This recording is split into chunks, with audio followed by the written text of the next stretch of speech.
was müsste man dir vorlegen oder was müsstest du erfahren oder was für Erfahrungen müsstest du machen, damit dieser Schieberegler noch höher geht auf 90, 95%? Damit er noch höher geht? Ja. Das ist schwierig. Das ist eine gute Frage. Servus, ich bin der sokratische Geri. Und das ist Matthias. Wir führen ein Gespräch nach dem sokratischen Weg, um ohne Streit über schwierige Themen zu diskutieren. Das Ziel? Matthias' Überzeugungen besser verstehen und ihn zum Nachdenken anregen, ohne ihm meine Meinung aufzudrängen. Mit dieser Methode kannst auch du konfliktfrei über heikle Themen sprechen. Kurz und knapp. Magst du's? Like und Abo dalassen.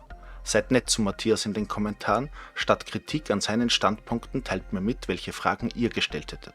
Rate in den Kommentaren meine Meinung zu seinem Standpunkt. Das Video hat Kapitel. Nutze sie.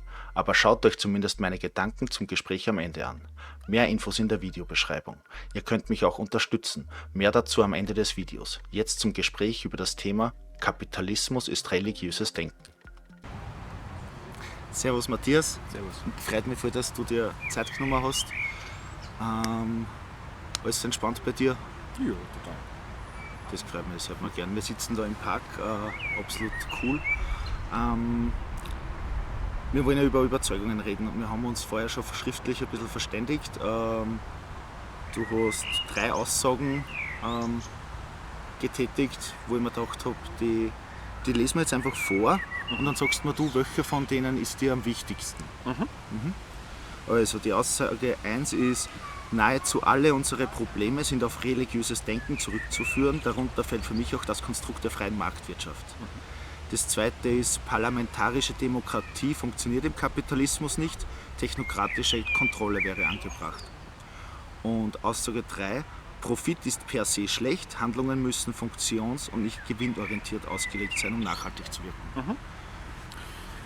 Naja, im Prinzip hängen die alle irgendwo miteinander zusammen, wenn man darüber redet. Aber wir können vielleicht unterbrechen auf das religiöse Denken. Vielleicht ist der Ursprung von dem Ganzen. Und das hängt dann irgendwo zusammen. Genau, also die erste Aussage, nahezu alle unsere Probleme sind auf religiöses Denken zurückzuführen, darunter fällt auch das Konstrukt der freien Marktwirtschaft. Ich versuche in diesen Gesprächen, das wirklich auf eine einzige Aussage zu reduzieren, wenn man so einen Satz formuliert, und stecken da oft 2 oder 3 Überzeugungen drin. Ja. Genau. Nahezu alle unsere Probleme sind auf religiöses Denken zurückzuführen. Reicht dir das so? Ja, kann man. Ich meine, ich werde dann sicherlich verstärkt über Kapitalismus reden. Wir können dann dieses Beispiel nehmen, ja. Zuallererst, das ist eine Meinung, ein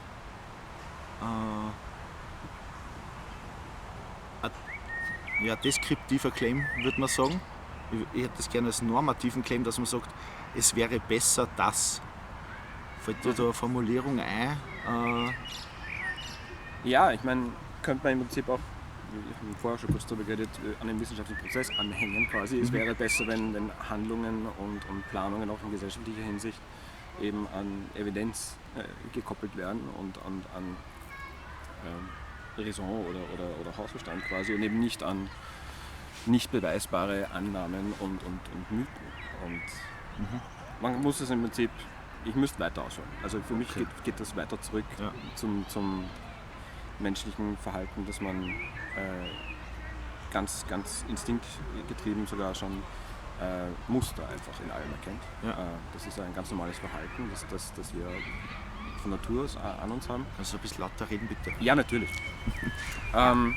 Ich will dich nicht unterbrechen oder nicht zu viel, aber im ersten Schritt würde ich mich eben auf diesen einen Satz einigen wollen, und wenn wir uns dann geeinigt haben, dann können wir von dem Satz dann schauen, was steckt da alles drinnen. Das heißt, wenn ich dich richtig verstanden habe, dann würden wir sowas nehmen wie, es wäre besser,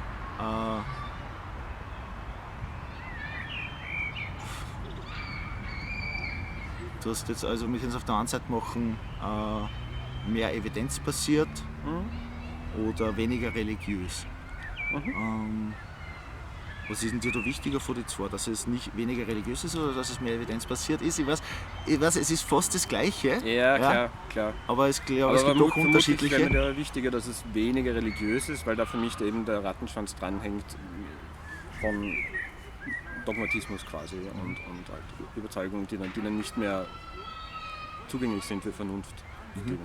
Also es wäre besser, wenn wir unsere Probleme nicht mehr mit religiösem Denken zu lösen versuchen. Okay, das ist gut. Ja. Gut. In eigenen Worten, wie wichtig ist dir das? Also sehr wenig, ein bisschen... Sehr wichtig, auf jeden Fall. Also das ist definitiv eine Überzeugung, die ich sehr stark vertrete. Auch eine Überzeugung, zu der ich mich regelmäßig mit allen möglichen Personen auseinandersetze und diskutiere. Und definitiv, glaube ich, auch eine Einstellung, mit der relativ viele Menschen nicht viel anfangen können irgendwann. Weil es, glaube ich, doch ziemlich stark in uns drin hängt, dass wir bestimmte Dinge auch ohne jegliche Evidenz einfach nur akzeptieren, weil, kann man sagen, das sind sie gewohnt, aber weil es einfach schon immer so war oder weil es einfach gesellschaftlich verankert ist. Und die Aussage, wir sollten versuchen, unsere Probleme nicht mit religiösem Denken zu lösen versuchen. Auf einer Skala von 0 bis 100. 0 wäre, ich habe nur Zweifel. Also nicht, das ist das Gegenteil, sondern ich habe nur Zweifel. Und 100 wäre, ich bin ohne jeden Restzweifel davon überzeugt, dass diese Aussage wahr ist oder dass diese Aussage stimmt. Wo wärst du da auf dieser Skala? 8 vermutlich, weil ich denke, dass religiöses Denken oder beziehungsweise ein gewisser religiöser Eifer schon noch positiv instrumentalisiert werden kann. Du meinst 80 von 0 bis 100 oder? Ja, würde ich sagen, so ungefähr. Also es ist jetzt nicht so, dass ich komplett selber dogmatisch ausschließen würde, jegliche Art von religiösem Denken oder religiöser Organisation wäre komplett kontraproduktiv oder schädlich. Aber ich denke, es steuert einfach viel zu viel von unserem Handeln und Denken. Und da bin ich stark davon überzeugt, dass es sehr zielführend wäre, wenn wir uns davon loslösen können. Da gibt es aber viele Grundbedingungen, die dafür erfüllt werden müssen. Und ja, das geht schon gewissermaßen eigentlich in ein bisschen utopische Vorstellung. Nur damit ich richtig verstehe, ob wir uns richtig verstehen, du bist zu 80 Punkten davon überzeugt, dass diese Aussage wahr ist und nicht, dass das 80% von den Problemen wir lösen sollten. Ja. Und zwar, okay, Ja. passt, da war ich mir jetzt noch kurz unsicher. Was macht denn den größten Teil von diesen 80 Punkten aus, warum du so denkst? Was wäre dein bestes Argument dafür? Meinst du hast diese 80% sind aufgefüllt mit verschiedenen Argumenten, manchmal wegen schwerer, manchmal weniger. Was wäre denn das Stärkste? Für mich das stärkste Argument wäre eben, dass wenn man sich wirklich ruhig, evidenzbasiert, historisch, statistisch anschaut, dass die Annahme, dass zum Beispiel die freie Marktwirtschaft, des Kapitalismus unter Anführungszeichen das beste System ist, was wir jemals haben könnten und jemals haben werden, dass das eine im Prinzip religiöse Annahme ist und dass das eben eigentlich nicht belegbar ist und es aber ein gesamtes gesellschaftliches Konstrukt, eine gigantische Unterstützung dafür eine gesellschaftliche gibt, die das eigentlich ohne wirkliche Belege aufrechterhält und gegen die es sehr schwer ist anzukommen mit Argumenten. Also das wäre für mich quasi das Hauptargument, dass man, wenn man sich wirklich wissenschaftlich, wenn man sich ruhig, wenn man sich mit Hausverstand anschaut, dass viele der Argumente, die man für die Art, wie wir unsere Gesellschaft konstruiert haben bis jetzt, vor allem in der Neuzeit, nicht aufrechterhalten sind, meiner Meinung nach. Und davon bin ich sehr stark überzeugt. Okay. Was macht die 20 Punkte Restzweifel aus? Was wäre da das beste Gegenargument? Die 20 Punkte Restzweifel, würde ich sagen, ist eben quasi, wie ich vorher angeschnitten habe, dass quasi religiöses Denken oder sagen wir mal, dass es auch positiv sein kann, wenn man große Teile der Gesellschaft mobilisieren kann, ohne jeden Einzelnen komplett fachlich und auf einer wissenschaftlichen Ebene oder auf einer Logikebene wirklich überzeugen zu müssen. Und in dem Sinne, glaube ich, macht es schon auch Sinn. Also in der Politik würde man dann sagen, man geht in den Populismus. Ja. Also muss nicht jeder Mensch komplett auf der sachlichen Ebene vollkommen dafür überzeugt sein oder es auch überhaupt verstehen, was gesagt wird, aber man stimmt zu und somit kann man Menschen auch für etwas Konstruktives oder Positives gewinnen. Geht natürlich auch das Negative. Aber also in dem Sinne bleibt noch ein Restzweifel, dass man es nicht jetzt komplett dogmatisch diese Art von Denken, diese Art von Gesellschaftskonstrukt ablehnen kann, weil es auch gewissermaßen einen Nutzen bringt, wenn man es in bestimmten Bereichen anwendet. Okay, ich verstehe jetzt schon sehr besser, was du meinst. Ja. Nehmen wir dieses beste Hauptargument, dass halt Kapitalismus ein religiöses Denken ist. Wie bist denn du zu der Überzeugung, also das ist eine Sub-Überzeugung, Überzeugung. Wie bist denn du dazu gekommen? Wie hat sich das entwickelt? Ich habe mich so vor gut 20 Jahren angefangen, mehr mit, wie soll man sagen, alternativen Wirtschaftstheorien, alternativen Takes zur Geschichte unserer heutigen Gesellschaft befasst. Da habe ich mich vor allem sehr stark mit einigen Menschen befasst, zum Beispiel Peter Joseph, der online recht bekannt ist, der sich mit seinem Zeitgeist-Project einen Namen gemacht hat.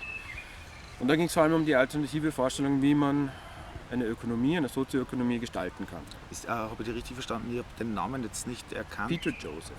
Ja, da klingelt nichts. Ja. Hast du gesagt Zeitgeist? Oder? Zeitgeist Project hat das geheißen damals. War das ja. so ein Film? Das war ein Film. Ja. Er hat angefangen mit einem Film, den er gemacht hat, der eigentlich fast wie ein Kunstprojekt war, wo er auch einige Verschwörungstheorien eingebaut hat, deswegen hat das auch ziemlich viel Kritik gehagelt damals, da ging es auch um September 11 und solche Geschichten.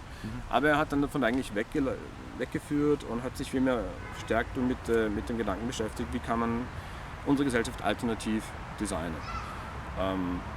Da gibt es viele andere Menschen im Hintergrund, auf die er sich dann berufen hat, Buckminster Fuller und andere kluge Köpfe auch schon vor 100 Jahren oder so, wo es im Prinzip um den Gedanken geht, eine ressourcenbasierte Ökonomie zu gestalten. Also eine Ökonomie, bei der die Effizienz der Verwaltung der Eingesetzten, wie wir unsere Ressourcen gewinnen, wie wir sie einsetzen, auf der Makro-, auf der Mikroebene, wie man das alles gestalten könnte, wenn man eben nicht das Profitstreben im Vordergrund hat. Und das gleitet dann eben, kann schon ziemlich schnell irgendwie abgleiten, wenn man das so jetzt diskutiert mit irgendwem, der sich nicht näher damit beschäftigt, in Richtung, ja, das ist ja Kommunismus, ja, oder es geht nur um Ressourcenteilung. Aber es geht im Prinzip eher darum, wie man es, wie gesagt, ressourceneffizient gestalten kann. Und wirklich eigentlich fast technokratisch. Also dass wirklich die besten Erkenntnisse, die wir haben, auf jeder Ebene, in jedem Fachbereich angewendet werden, um den größtmöglichen Nutzen zu erzielen. Das muss nicht notwendigerweise heißen, dass alles 1:1 auf jeden gleich aufgeteilt wird, wie quasi im Sozialismus klassisch, sondern dass einfach wirklich die Effizienz und auch die Nachhaltigkeit im Vordergrund steht.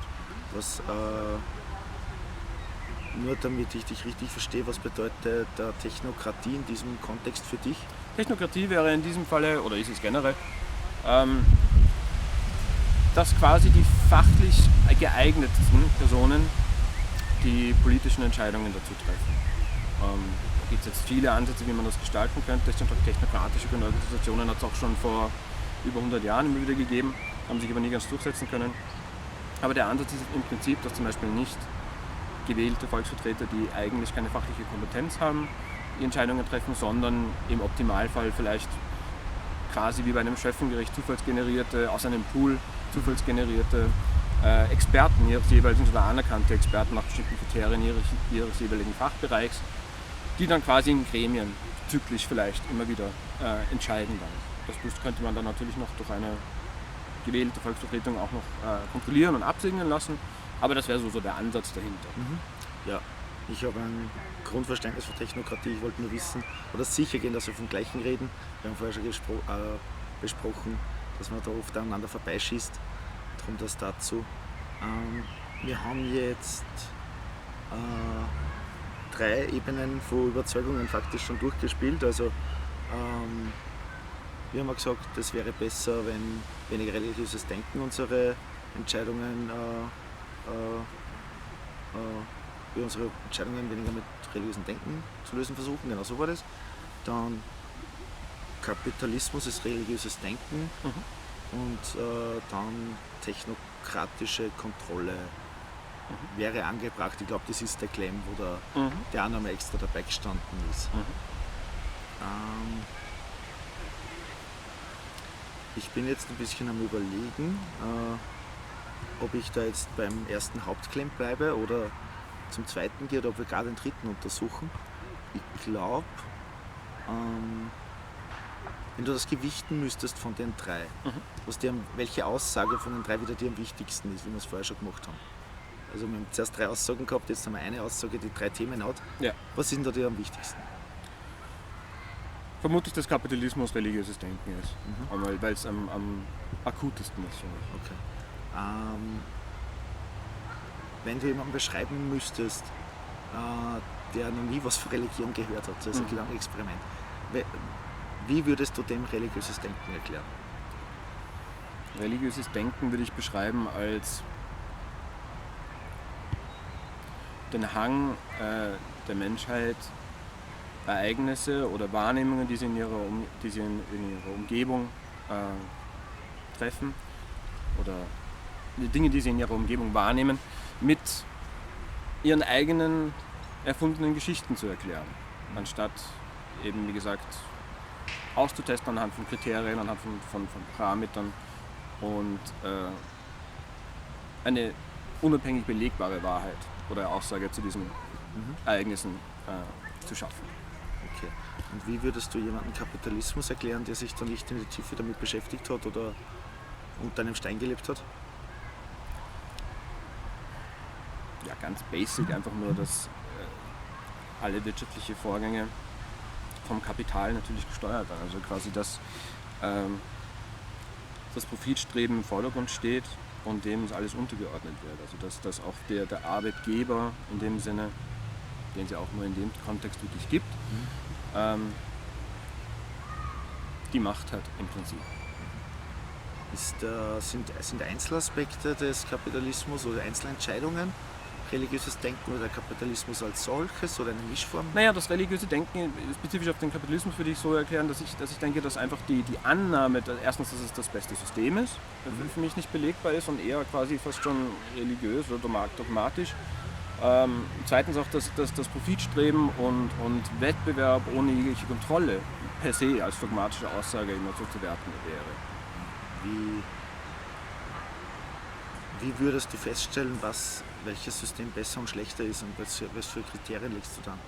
Ja, das ist eine gute Frage. Da kann man nämlich, das ist halt die Schwierigkeit dabei, wenn man das oft diskutiert, weil man natürlich historisch wenige Gegenbeispiele hat. Und die wenigen, die man hat, sind jetzt natürlich politisch stark, wie soll man sagen, in Verruchung, wie jetzt natürlich klassischerweise der Kommunismus oder der Marxismus, die für ihren Teil natürlich in bestimmten Bereichen auch nicht funktioniert haben, das kann man ruhig so sagen.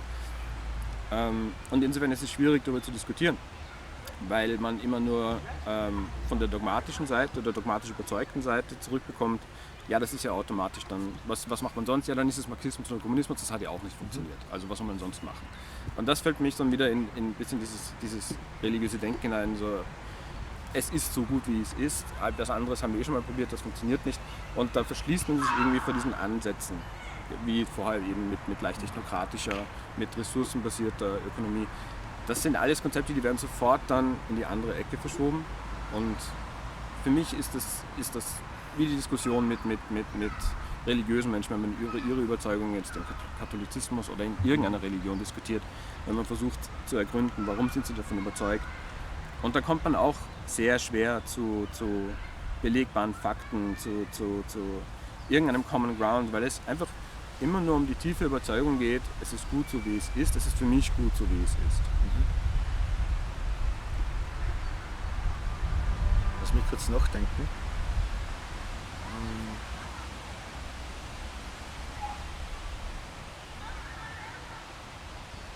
Wenn du dich in einen hineinversetzen müsstest, in einen, der diese Aussage trifft, dass Kapitalismus das beste System ist, was wäre dem sein stärkstes Argument dafür, deiner Ansicht nach?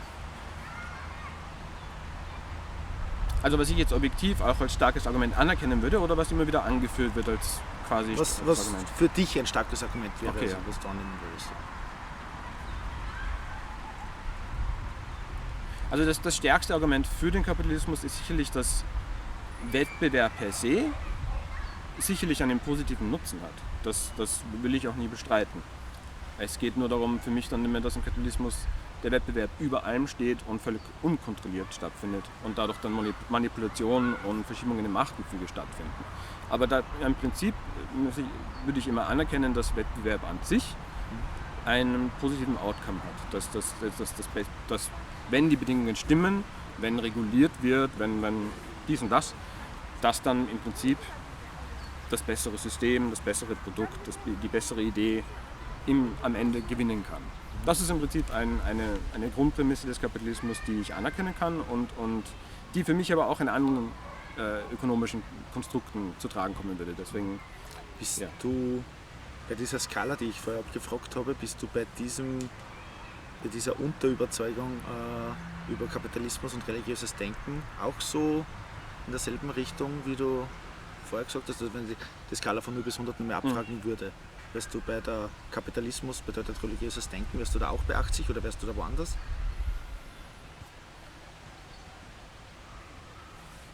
Ja, da wäre ich glaube ich auch ungefähr bei 80. Wenn wir jetzt annehmen, das ist ein Schieberegler, der von 0 bis 100 geht und der steht jetzt bei 80, weil du hast Dinge erfahren und gelesen und gesehen und wahrgenommen, dass der auf 80 jetzt steht. Was müsste man dir vorlegen oder was müsstest du erfahren oder was für Erfahrungen müsstest du machen, damit dieser Schieberegler noch höher geht auf 90-95%? Damit er noch höher geht? Ja. Das ist schwierig. Das ist eine gute Frage. Dann müsste ich für mich wahrscheinlich einfach Beweise oder Berichte oder wie auch immer finden, dass die Ausnahmen, die ich genannt habe, doch nicht zu tragen kommen in dem Ausmaß, wie ich sie angeführt habe. Also dass zum Beispiel Wettbewerb per se vielleicht doch nicht immer kann man auch so argumentieren, Wettbewerb führt nicht immer zum besten Ergebnis, aber es kommt auf die Bedingungen an. Also wenn man das weiter belegen könnte, dann würde das wahrscheinlich noch verstärken. Okay. Was müsste man dir vorlegen oder was müsstest du erfahren, damit der Schieberegler runtergeht auf 70 oder 60%? Wenn man wirklich eindrücklich dokumentieren könnte und vorlegen könnte,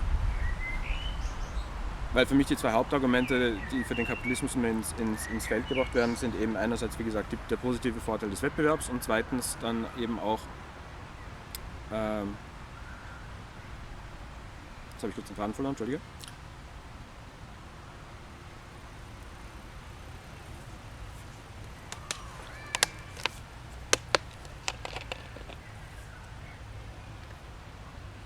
Ach, was wollte ich jetzt sagen?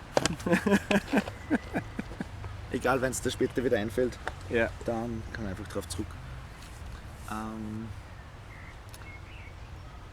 Also wir haben eine Aussage, Kapitalismus ist religiöses Denken.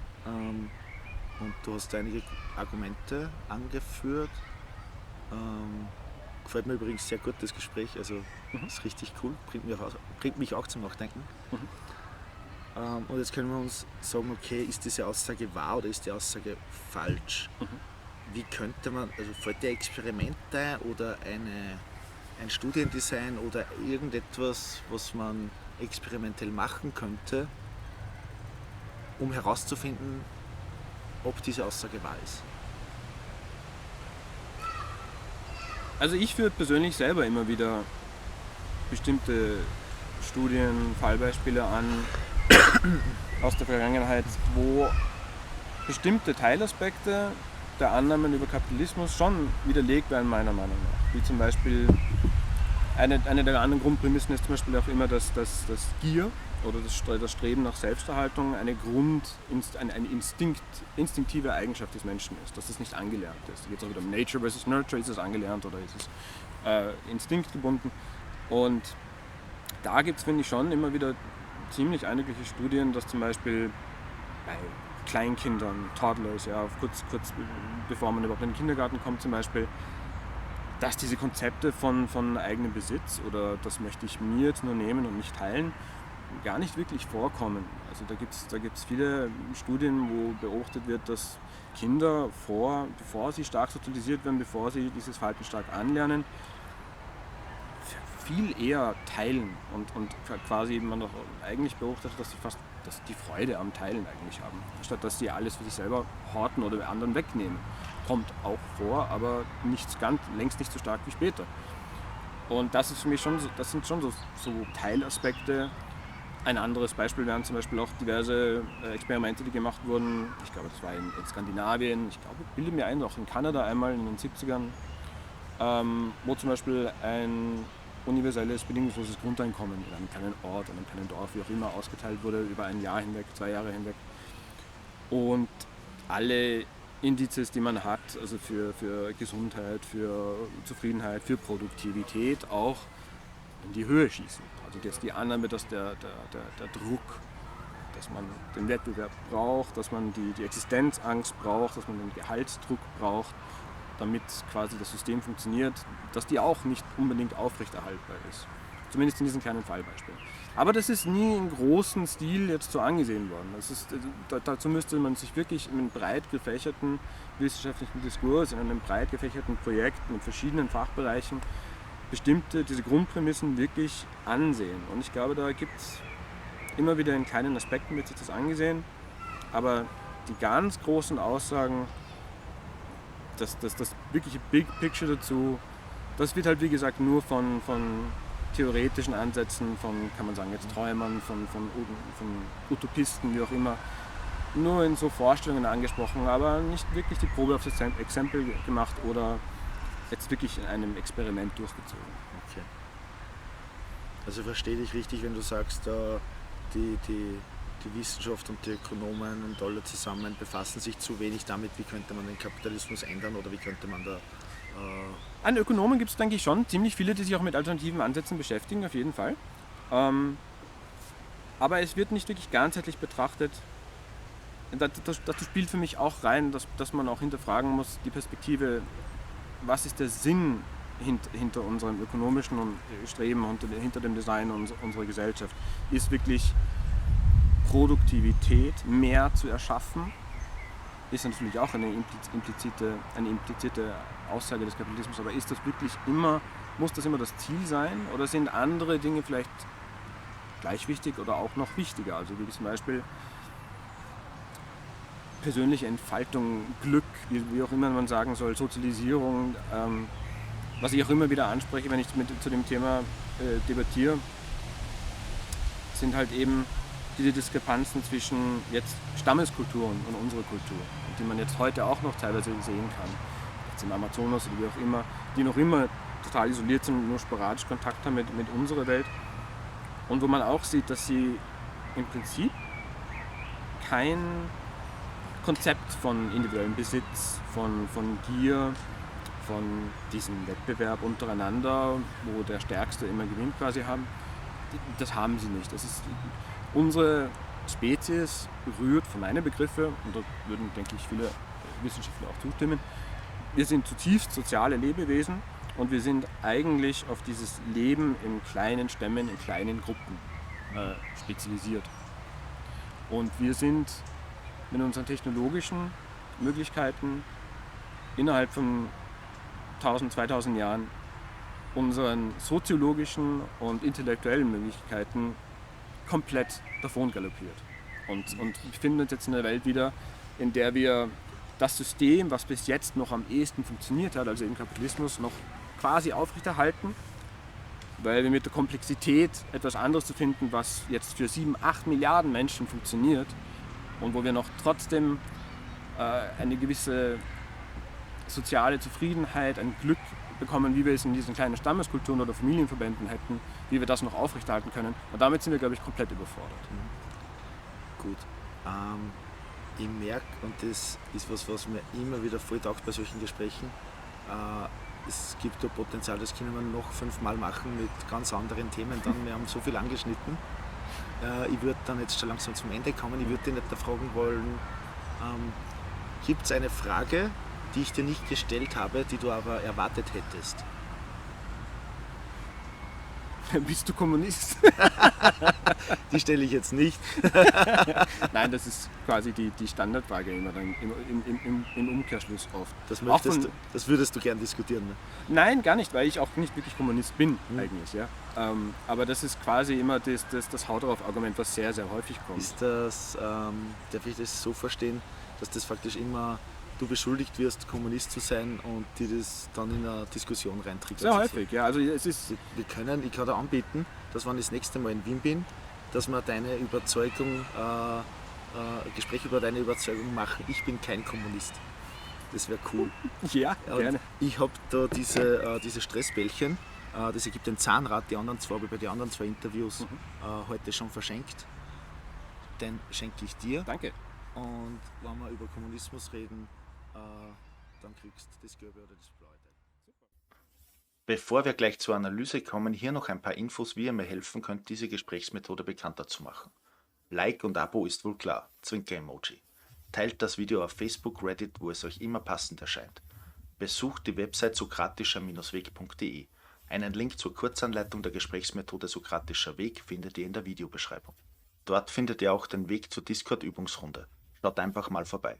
Und ganz wichtig, am Sonntag, den 1. Oktober, findet der erste Einsteiger-Workshop via Zoom statt. Speziell für alle da draußen, die mit Discord nicht so viel anfangen können.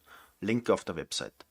Ihr könnt mich jetzt auch per Steady abonnieren, schon ab 3 € im Monat. Ihr helft mir damit massiv, die Zeit und das Gerät zu finden, das ich für den Kanal hier brauche. Wenn ihr den Verein Sokratischer Weg unterstützen wollt, dann werdet doch einfach Mitglied. Nutze dazu das Kontaktformular auf der Website. Wollt ihr selbst mal so ein Gespräch mit mir führen und sehen, wie sich das anfühlt, wenn man die eigene Überzeugung mal ordentlich untersucht, dann schreibt mir eine Mail an sokratischergeri@gmail.com. Link in der Beschreibung. So, und jetzt zur Analyse. Ich habe mir hier sehr viel Zeit genommen, um den eigentlichen Claim bzw. die Überzeugung zu erfahren. Wenn man hier schlampig ist, kann das sehr schlecht fürs eigentliche Gespräch sein. Damit steht und fällt das Ganze. Bei Minute 4,57 könnt ihr sehen, dass ich bemerkt habe, dass wir gleichzeitig reden und habe sofort zurückgesteckt. Ich lasse mein Gegenüber immer reden, es sei denn, er schweift komplett ab. Dann versuche ich ihn wieder einzufangen.